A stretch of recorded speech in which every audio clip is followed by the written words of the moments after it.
Good evening. This is the Elliott wave update for the NASDAQ 100 for Tuesday, January the 18th, 2022.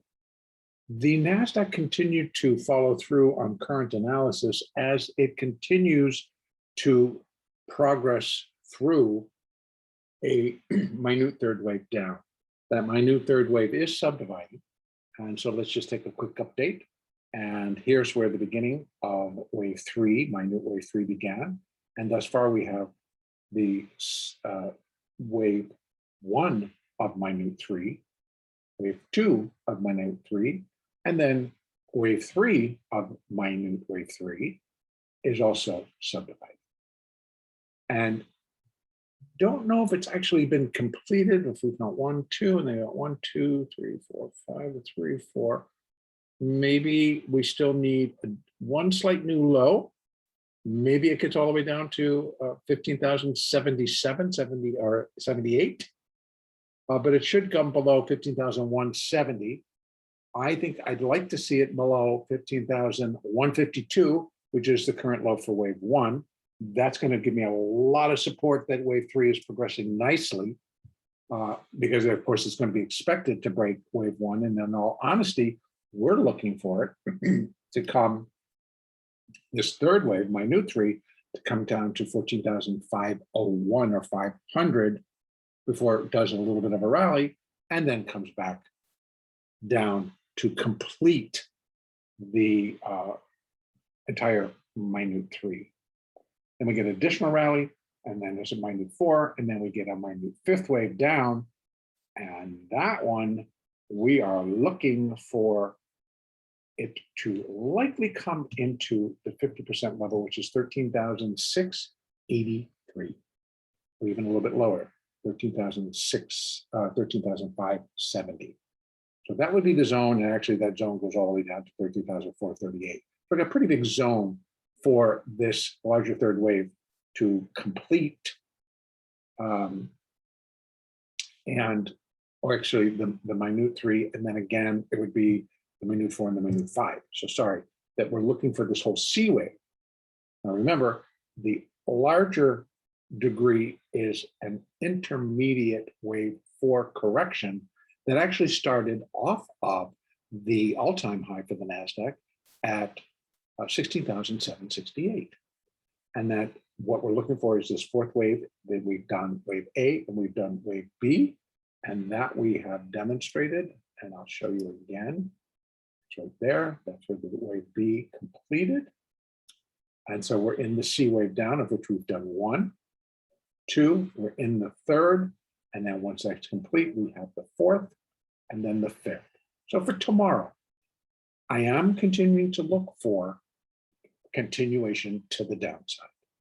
Right now, though, it does appear that we will likely get a small correction, a small bounce up. Once we do get this in, so again, I would be great to see it drop below 15,152 to give us a little bit more support that this third wave is actually progressing along nicely. And then we get this internal subminute third wave complete. We get a wave four and then a wave five down. That's the one I'm hoping brings us into this additional zone. It's quite a bit lower, 4410. That's where I'm looking for minute three to complete. Then we get a rally and then an additional drop. That's what it looks like. If we can get ourselves down here in this minute third below 15,000, also good. Then we get a little bit of rally, and then we get a fifth wave drop, and that'll bring us down into this lower zone. That also works. So we have the potential for it to come all the way down to below 14,000 does exist. But we also have some fairly strong support, Fibonacci support, and then also Elliott support right here between 14,500 and 14,410. Those support zones may hold it and actually complete that intermediate wave four. Tomorrow, a little bit additional downside, we get a bounce and then a continuation. Bounces should now be limited and held by the 8 and the 20 moving average on the hourly basis. We've now got them all lined up.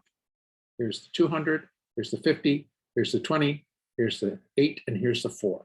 I'll blow this up just a little bit so we can see. Do me a favor. Let's see if I can get this to go very nicely all the way over.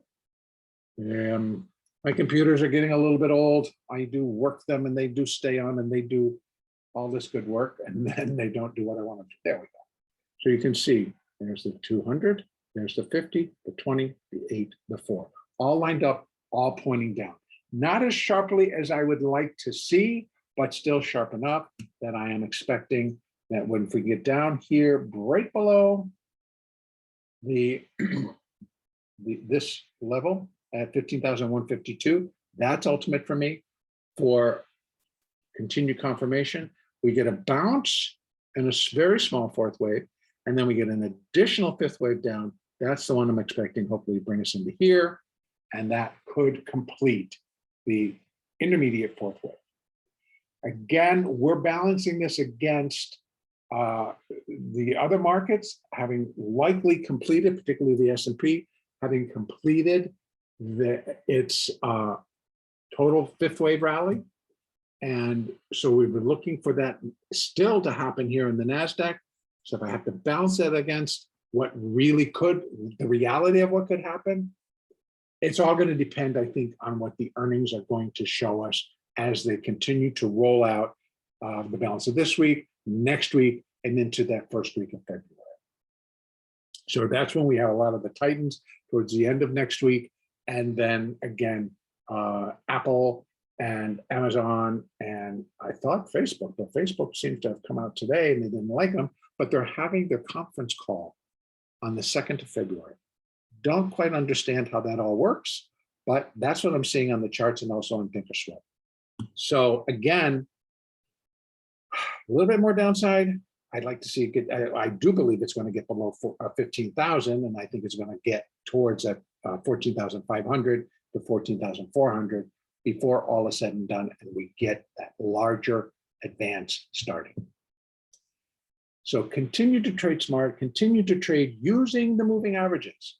Add to it, we have the Fibonacci support and also the Elliott count, which supports everything so far that has been occurring. Now, again, I use, just to give a little bit of an update, I use a 1 minute, a 2 minute, and a 5 minute for my trading during the trading day. So here, your moving averages are going to come much more into play on, particularly on the 5 minute. You can see here, they're all pointing pretty sharply down.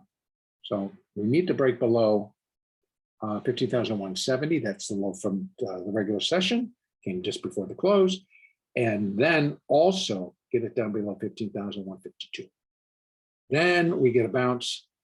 We're looking for that bounce to hold the 20. Right now, that 20 is at 15,217. If we get this drop, it's likely going to drop down to about 15,200 or just below. And then any rallies should be held by that.